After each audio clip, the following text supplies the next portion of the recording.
pretty straightforward. There's not enough housing. Mondays with Mike.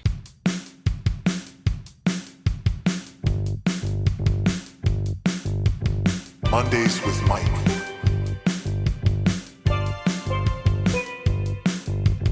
Mondays with Mike.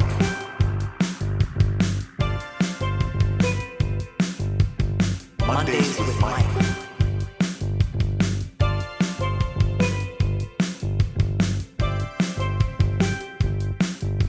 Mondays with Mike. So NBC reported the last full week of September 2025 about these people living in their RVs because they had moved to, what was it, Tennessee, wherever Chattanooga is, because they could no longer afford, because rents had gone up by about 50%, and what one of the people living in the RVs said was that he doesn't understand how somebody living on $15 an hour can get a living arrangement without roommates. And I thought maybe you need roommates, but I guess it's his decision to prefer the RV to roommates. But it's so sad to me. I saw that and was like, people in their 60s or older, how terrible that we as a society don't prioritize their shelter and they end up going and living in their RV where they don't even use it's a gas stove, but they don't use their stove, they cook everything in the microwave for fear of a gas leak. At least for the non-Hale and Hardy, it just doesn't seem like a correct societal prioritization. So how do we get here and how do we get out of this? Tell me, political science professor Mike. He says, I'm not a professor, figuratively. Yeah, not a professor, but how we got here is pretty straightforward. There's not enough housing, right? There's not enough of a supply of housing available for people to live in. And of the existing housing supply, a huge amount has been snatched up by private equity firms so that they can ramp up the rents and increase the value of the housing by holding on to the supply, right? If they create a less competitive market by having a monopsony, which is a control of the supply of the market, it's a market because it's a real physical good. It takes time to actually put up more houses. But also, if you really want to get into the nitty-gritty details of the situation right now of why this is such a problem, tariffs, 100%. Tariffs and the immigration crackdown, because a significant number of the workers are immigrants for the construction industry. There's a real fear right now of immigration enforcement at construction sites. And then the other issue is just the raw materials to build everything, very expensive. Tariffs made the cost of lumber, right, very high compared to where it was this time last year.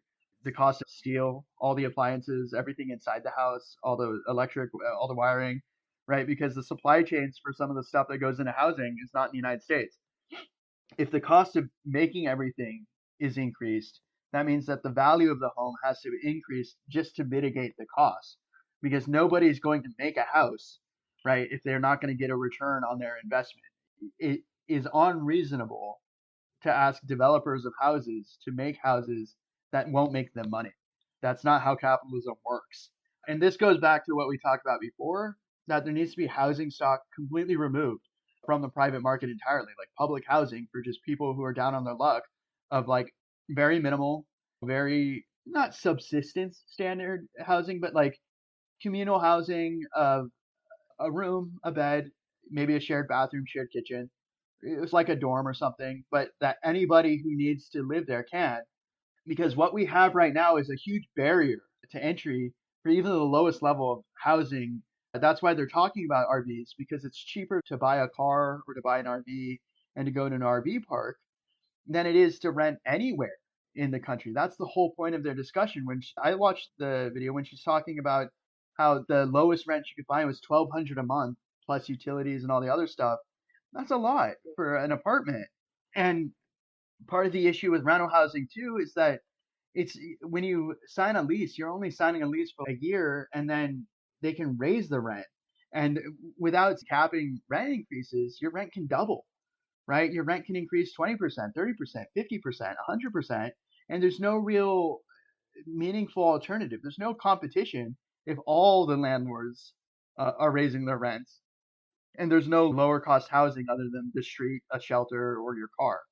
right? You either accept, it's the same with healthcare. We've talked about this, where you either accept the price that you're given and get the service, or you don't get it. And that's with housing, that's with healthcare, that's with any number of things. But those are the two big ones. The price doesn't have as much competition as you would think in terms of keeping the prices competitive for deals, discounts, for driving the cost down in general. All the people who make money for rents have no real incentive to lower their prices because the government's not giving them a reason to. Their taxes increase, their property taxes increase, all that stuff. Yeah, the price of all inputs are up, but it's not just that. It's also taxes and interest rates play a role in mortgages. Because remember, a lot of landlords don't own their stuff outright and are only paying property taxes. They also have mortgages they have to pay on the properties they own. It's all interconnected, it's all influenced. But in terms of how we got here, there's no right to housing anywhere in the United States. So that means that the government has no real obligation to provide housing to people who live here. That means that people are subject to the whims, unfortunately, or fortunately, if you from the perspective of a landlord who makes money from higher rents, but unfortunately for people who need somewhere to live, to the whims of the market. And the market is whimsical, right? That as you're seeing in Washington with the allegations of the price fixing software, where the landlords were all talking to each other and they were creating a minimum on rent, and also on they were discussing rent increases, and they were giving like very usually information that was very closely guarded, closely held to the vest because they were in direct competition with each other. They were sharing that information to participate in this rent software to get a better understanding of the market. And the allegation is essentially that they were doing what's tantamount to price fixing, right? That they were all colluding to keep prices artificially higher.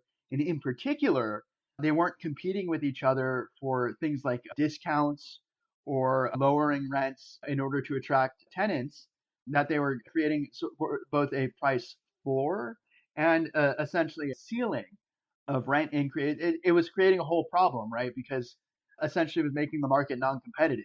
And if you make a market non-competitive, all people get is what they're given, and what they were given was, frankly, very high rents. Ultimately, that's what it resulted in: is very high rents and no real competition for lower rents, because the incentive was obviously, as a landlord, that you want this rent setting software so you have a better understanding of what the current rent marketplace situation even is. But there was a whole ecosystem for renters where you would get deals, right? If a apartment building had vacancies for a really long time, in order to attract tenants, they would have to lower their rents, they would have to give discounts, they'd have to do all sorts of things to ensure that they would actually have tenants. But part of the issue there is actually what we've talked about before, is these huge equity firms. We're talking to the tune of billions, if not trillions of dollars in assets and money in reserves, where they can buy up just a huge number of rental properties and then just not rent them out if they need to, and just sit and wait to increase the value and then sell, right? Where they're treating it more like a commodity, like gold or artwork, like a painting that if you just keep it long enough sitting on a museum or on a wall or something, and it just grows in value and then you sell it. But the problem is that when you treat housing like that, like art or gold or some fixed, not fixed price, but like a commodity that has value that accrues over time, people need somewhere to live. Yeah. The whole thing is people aren't living in paintings. They're not living on sculptures, right? They're not living in vaults with gold, but they do live in housing. And when housing is zoned, right, for residential housing, usually the assumption is that people will actually live in said housing. For people to actually live in said housing, it has to be affordable enough for them to live there. Sadly, at least as far as I can tell, for some parts of the market, the business model is not make it affordable for people to live there. The business model is make rents as high as you humanly can, and then just wait it out for the people who actually can afford to live there, however small that pool is, and then keep all the other properties vacant and don't make any kind of effort to lower the rent or make it possible for people to live there, because the way you maintain the rent value for the ones that people are living in is making sure that all the other properties that they could look at in order to go, maybe I want to live somewhere else that's cheaper in the area, all at the same rents, right? So no matter where they turn, you either take the high rent and live there, or you do not live there. And there's no real incentive in the way that we structure zoning or the marketplace or the ways the laws are set up that the rental properties actually have to have people living in them, right? Or that they actually have to have owners who live in the country or single individuals or people. That you can have huge corporations, gigantic corporations that can weather huge economic storms, just lose money for a very long time until they get whatever their mission is that they accomplish. At least in this case, it looks like controlling the market in residential zones to such they don't have to own all of them. They just have to own enough of the houses that they can set the rent at a high enough rate that they can get a return on their investment eventually. But where it's really odious, and this is the part that reminds me of the housing crisis. Do you remember the 2008 subprime mortgage lending crisis? Wait, when was that again? Yeah, of course. Yeah. Oh wait, yeah. The huge crisis, the Great Recession. What's odious about the current situation has to do with the rental backed securities, that they're creating securities based on the assumption, and it's an assumption, that people will always be renting at whatever the price is. It creates an incentive for the value of these securities to have high rents, right? Because the high rents drive up the value of the property, right? And it also creates an incentive to create higher value properties because higher value properties create a higher return, right? It's just a whole thing. It's all interconnected in terms of it being a bit of a mess. But the ultimate loser in this situation is people who have to rent because they can't afford to buy. The barrier to entry now for buying a home, if you wanted to not rent instead of for your housing, is even higher. You have to do a down payment and the credit requirements and some of the other stuff. You either buy the house outright in full or you have to get a mortgage, and it's tough to get a mortgage. There are reasons for that, right? We know there are reasons for that because of what happened with the Great Recession and the housing crisis, that in order to not have the entire economy collapse because they were just giving away mortgages essentially for free, you have to have some barrier. But it's all connected, right? That goes back to what they were talking about. At $15 an hour, you can't rent and you can't live. Yeah, and if there's not a high enough wage, this goes back to that union discussion we were having. Most people in the US are not part of a union. If they're not part of a union, that means they work in a job where they're not getting paid as much money as they otherwise could be compared to jobs in other countries. And if they're not getting paid as much money as they could be, they're not making enough money in the current economic environment to get a mortgage on a home, to rent. And people, it's a sad reality that there's a lot of friendless people in the world who are very lonely, who maybe can't get a roommate, or maybe they can't get 5 people to all chip in on a mortgage and live together. And so you've got situations where part of it is just distrust of other people, right? It strikes me that housing has become like gold or diamonds. And with gold, it's like there's a fair amount of it, but people value it. And a lot of people value it, and the likelihood that everybody is going to stop valuing it is low. Or with diamonds, they're common, but they're restricted, and the people who have them aren't willing to give them but via a lot of money. Yeah, no, you're right. That diamonds is actually a pretty good parallel for what's going on in housing right now, is that there's a finite supply of what's available, and that supply is way smaller than the total amount of housing. Look, part of the issue too is that exorbitantly wealthy people don't own one home. They own 8 homes. Like the people who own 8 castles. Who needs 8 castles? Right? It has tens of thousands of people, and they're just like, nope, just for me. It's just my skyscraper land. And collectively, the property owners or the housing owners, the more they buy and the more tightly they hold, the greater the value of each individual piece. So you, like diamonds, but unlike diamonds, of course, you can make more housing. No, you can make more. They make lab-created diamonds. You can make more diamonds in labs. They do that. They have lab-created diamonds. But lab-created diamonds, eh? Yeah. Is it difficult to get the machines to make these diamonds? I have no idea. All I know is that they exist. But not in principle difficult to build a shelter, let's say. Look, there are responses that could be made to solve that issue of the existing housing stock not being used to its full extent by making it eye-wateringly expensive to own 8 houses and not live in all of them. The whole point of zoning for residential housing is residence. And if you have these like ghost towns of vacation homes that are all empty, or places where they maybe go a week a year and then it's left vacant the entire year, right? Or it's B&B or something. That's part of the problem. It's like there's existing housing stock that people could be living in that they're just not because they're empty. Because it's treated exactly like what we said, like gold, diamonds, and there's real liability, right? If someone's living in your house and they get hurt, you get sued. There's a number of issues, but that's one of the issues. One is that there's no right to housing. So no right to housing means no one in the country can go to the government and say, I have nowhere to live. Just give me somewhere to live. Give me like the lowest cost, bare bones, like lowest possible standard, up to code place I can live, and then I'll just live there. That doesn't exist. So that's where you get this homeless situation where you have people living on sidewalks, in parks, on the street, and then you have the Supreme Court essentially saying governments can throw you in jail if you live on the sidewalk or in a park or sleep on a bench. It whittles down like the places people actually can live. And right now, I'm not actually sure where that is. Anywhere that's not a town, hamlet, city, or like controlled area, but not a national park.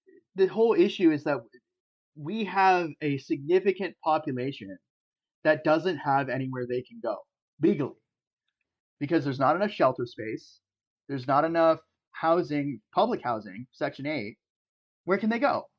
Yeah, maybe younger people could find a jurisdiction favorable to this, or move to a jurisdiction favorable to this, or move to it and make it a jurisdiction favorable to this, and then build some dormitories. And then if enough people live in these dormitories, you can freeze out the landlords. No, so they have tried it in cities of people living in dormitories, and it's just really expensive. In terms of what you're saying, yeah, technically, that's what communes are, right?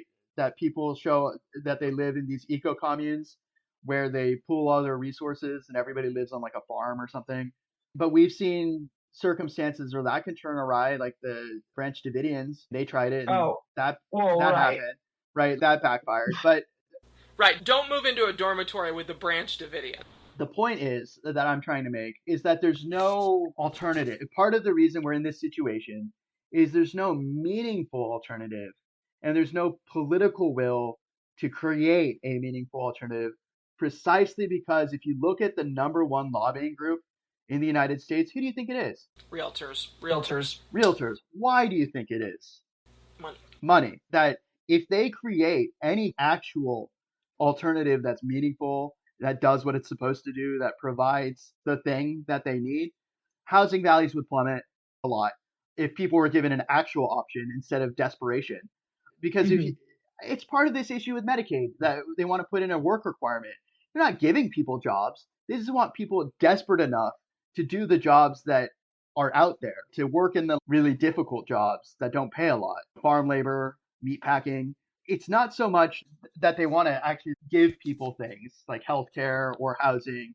They just want people desperate enough to work at the amount that they're willing to pay. That's part of how prison labor works, if you want the real concern there. Because remember, I don't know if I mentioned this on the podcast before, but for the longest time, I don't know if this is still the case, Unicor paid for itself 100%. All the labor of federal prison labor was revenue neutral. It paid for itself. They made enough money just from the work they were doing to pay for all of their stuff. They didn't need extra money from the government. They paid for it 100%.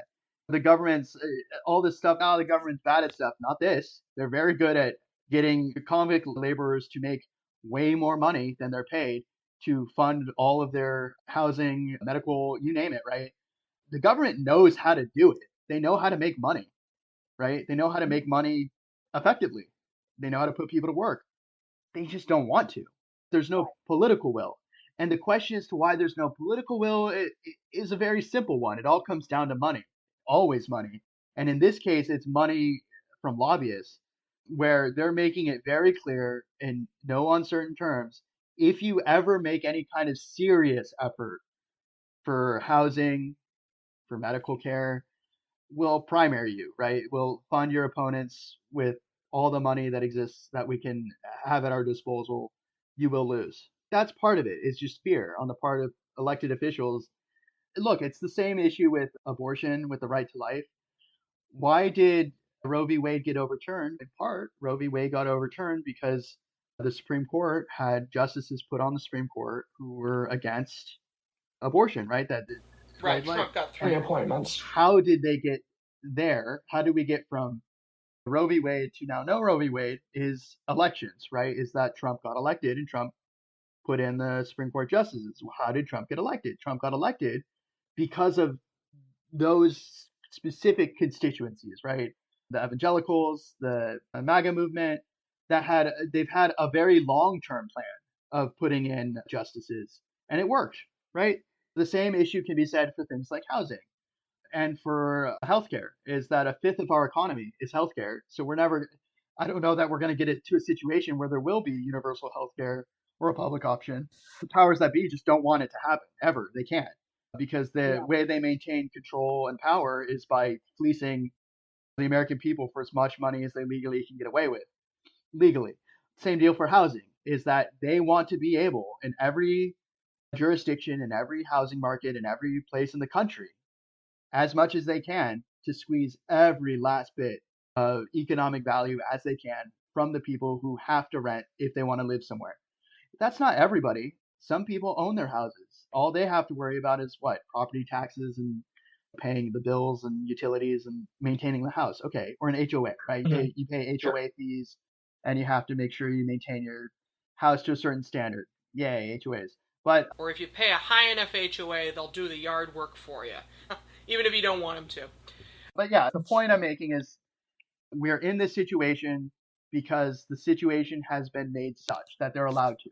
And there's no right to housing. That's a big one. Sure. Political lobbying, and got to figure out how to do it cheaper. Got to undermine the Iron Triangle. No, it's not even that. We have existing land that could be used for the lowest cost, affordable housing, not tied to the market. You just set aside the land, people can live there. We don't do it because both major parties have a vested interest, right, in not allowing that to happen. It's not just the realtors, okay? Most people in the country, their wealth is tied intrinsically to the value of the housing market. The way you accumulate wealth in the United States is a handful of ways. You work for it, you own property that gains in value, you do the stock market. That's it, really, of like where people make real money. I guess you start a business, right? And then you succeed at that business. But that's the work for it part. And there's just a real vested interest to just not address this issue ever. Mondays with Mike.